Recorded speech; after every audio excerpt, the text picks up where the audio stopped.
So we're coming into 33 years ago. This is 5 years after God Valley, and we're finding out that Harold is becoming a god's blade of the world government, or a god's steel, whatever translation you want to go off of. And apparently there's like 3 levels of contract to this. So there's the shallow sea, the deep sea, and then the deep sea. And apparently there's also only 13 individuals in the world that receive this privilege. So going off of that, and considering what we've seen of Gunko's title back at the beginning of the God Valley flashback with the hunting game stuff, it seems like, you know, the very first level, the shallow sea, is this god's steel or god's blade. Deep sea is the holy knight, and then deep sea is the gorosei. It's not outright said, we're just assuming that this is how it is. And the whole 13 individuals thing, I guess if you're including gorosei in there, then I guess there's like 8 god knights, or at least at this point in time. This was like 33 years ago. It remains to be seen how many there are now. Also, we're seeing Morgans talking to like random people, getting testimonials as to what's going on with Harold, because him being this god blade means that he's also going around taking care of like various pirate crews for the world government, trying to get more into their good graces. But this one guy says that there's something huge and shadowy emerging from behind the mist. And another guy says, don't tell me you were in the infamous waters of the Florian Triangle. And then this other guy's like, nah, we don't fish near that region. Everyone knows to avoid it. So that's super interesting, because I think this is the first time the Florian Triangle has been brought up since Thriller Bark back like 17 years ago at this point. And also, of course, it goes into them saying like huge shadowy emerging from behind the mist. That goes into the Florian Triangle monster, which I don't even think is like an official name for whatever this thing was, but it's Oda clearly telling us that like Harold is not that thing, which I also guess means that Oda is going to bring that back, because, you know, nowadays people are saying that that is Emu, because it looks like what Emu looked like at God Valley when they possessed Saturn. And to be honest, I think that would be pretty cool if Oda does decide to, I don't want to say retcon, but make that thing to be Emu this whole time. Why is Emu at the Florian Triangle destroying ships or whatever? I'm sure he has some good explanation for it. Maybe it has something to do with the One Piece or whatever, but for now we know that it's not Harold, and that it is still a thing, and Oda hasn't forgotten about it. But anyway, back to these contracts. So we're seeing that Harold, who is now a god blade or god steel, has like this circle with the cross tattoo thing, and we saw that of Shanks at the beginning of this flashback, because it turns out that Shanks is also a god's blade. But, you know, we'll get into that, because we're also seeing his father Garling in this chapter, and he has like a beard now. I guess that defeat from rocks hit him pretty hard, as it should, because he got low diffed essentially. But he gives Harold like this long distance transponder snail so that he can give him orders, of course, you know, while he can also just go out there, do the stuff that they want him to do, and also be on Elbaf and not always have to come to the Mary Joie to have correspondence with them. But I also think this explains how Loki is talking to Mosa, which we'll get into. Hey, also guys, let's try to get 3,000 likes on this video. I know you're probably watching on your phone. All you gotta do is just hit the like button.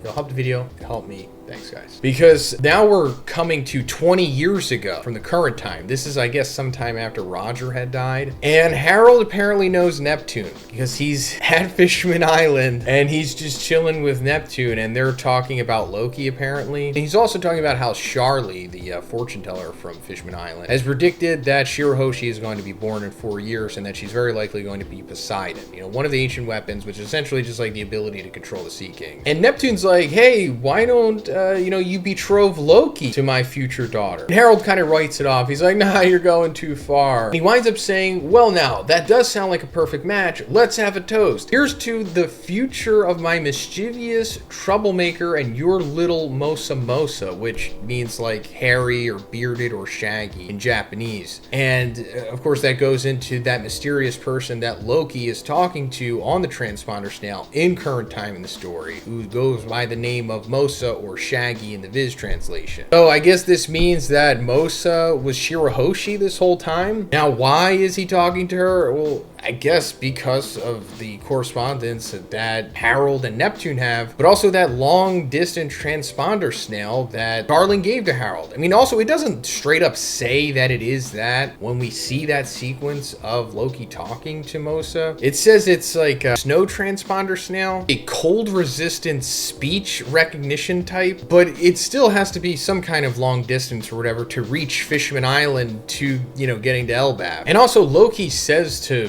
Mosa or Shaggy, like, hey, are you still traumatized by that experience you were telling me about? And Shaggy says, I am. Even now, the memory makes me tremble uncontrollably. So if it is Shirahoshi, I guess she's referring to her visit to the Reverie when she was almost taken as a straight up slave by the Celestial Dragons. I don't know, it remains to be seen, but I really wouldn't be surprised if it is Shirahoshi because, I mean, this chapter is straight up telling us that it is. Hey guys, but real quick, Gamer Subs is having a Black Friday sale, which is going on at 3 p.m. Eastern. If you use my code BIGZ, you'll get 20% off site-wide, and it'll only last 24 hours. So check the link in the description. Thanks, guys. Then there's another time jump, and we're coming to 15 years ago from the current time in the story, which I think is like 1 year before the flashback initially started, with us seeing Shanks at Elbaf with Scopper, which is around the time that Harold is going to die. And we're seeing this big reveal that we've already talked about multiple times this week, but it turns out that Shanks was at Mary Joie at this point in time, and that he actually helped Fisher Tiger escape. Fisher Tiger, former leader of the Sun Pirates, former captain of Jinbei. This also led to like Hancock escaping, and a little later it shows that Shanks has like this bandage on his left eye, and we'll get into that. But Shanks is essentially putting up a facade here. He's like acting like he wants to be a celestial dragon, like he wants to become a holy knight, because as we talked about with the tattoos, at this point in time he is now a god blade or a god steel. And Shanks' big iconic thing, of course, is that he lost his left arm to the Sea King helping Luffy in the beginning of the series. So if that tattoo had any kind of like supernatural ability attached to it, I guess it's gone now, so that is Oda covering his tracks on that, I guess. But Harold talking to Shanks, he's like, hey, you kind of look familiar. And then Shanks is like, I don't know what you're talking about. You're just some commoner from the surface. Don't act so familiar with me. I was blessed with Figureland blood in my veins. I have no doubt I'm going to become a god knight before you. Shanks, like we said, putting up a facade. We see clearly in the sequence before this that he is actively helping Fisher Tiger escape. Shanks is here for a very specific reason, but we just don't know why. And we do know from the current time in the story, when Shamrock went to Elbaf to try to recruit Loki to become a holy knight, he told him that Shanks did come to Mary Joie at some point, then he eventually left. This is the time he was referring to, except at that point we just assumed, oh, Shanks was just visiting there for a little bit, I don't know, seeing what was up, maybe trying to get in touch with his roots. But no, he was there for quite a bit, and he got chummy with both Shamrock and Garling and went as far as becoming a god steel. And then at the end of this sequence, he's like, come on, Shamrock, I wish to deepen my knowledge of the Holy Land. So as we've said, Shanks is here for a specific reason, but we just don't fully know why yet. But I'm pretty sure it has something to do with Blackbeard, because we see that his left eye is bandaged, meaning that he recently received that scar from Blackbeard. We found this out over 20 years ago in the story when Shanks first talks to Whitebeard, mentions that Blackbeard is the one who gave him the scar. Hopefully we're going to see this at some point. I don't think it's going to be anytime soon, but I think during this encounter,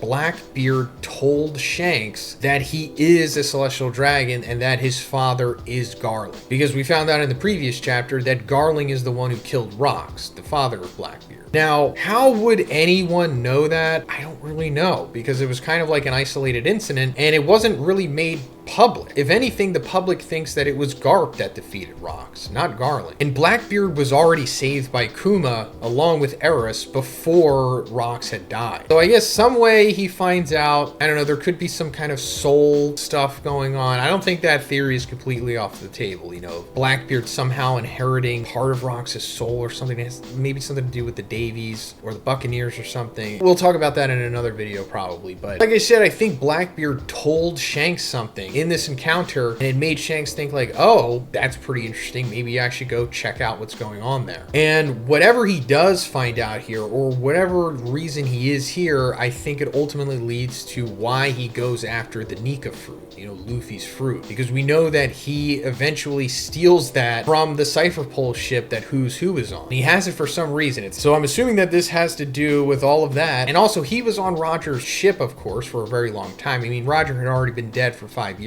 at this point. And Shanks himself didn't go to Laugh Tale because he stayed behind with Buggy, but he knows something, and I think all of this is pointing to that. But let me know what you think about this in the comments, guys. If you liked it, please give it a like, and please subscribe if you haven't already. Have a great day, and I'll see you in the next one.